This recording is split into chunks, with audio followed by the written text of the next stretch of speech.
ప్రపంచంలో list 15 global సిటీస్లో 2023లో ప్రకటించినటువంటి వాటిలో ఒక విశేషం ఏంటంటే ఒక్క 5 తప్ప 10 నగరాలు కూడా వాళ్ళ సొంత భాషతో నడుస్తున్నాయి. ఈ 15 నగరాలు వస్తే New York, London, Paris, Tokyo, Beijing, Brussels, Singapore, Los Angeles, Melbourne, Hong Kong, Chicago, Madrid, Shanghai, Seoul.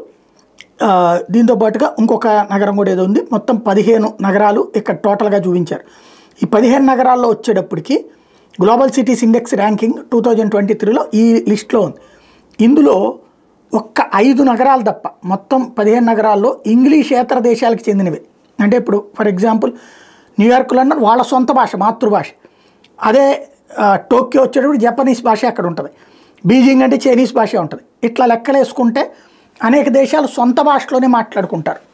అంటే అక్కడ వాటికి ప్రాధాన్యత ఉంది. బట్ ఇండియాలో అట్లా ఎందుకు ఉండట్లేదు, వీటిలో ఎక్కడ కనబడట్లేదు. ఎందుకని అంటే మనం దేశంలో వివిధ భాషలు ఉన్నాయి.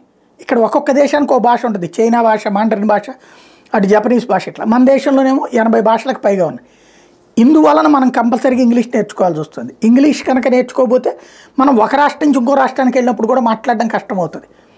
ఈ సమస్యకి పరిష్కారమే కనుక్కోవాల్సి ఉంది.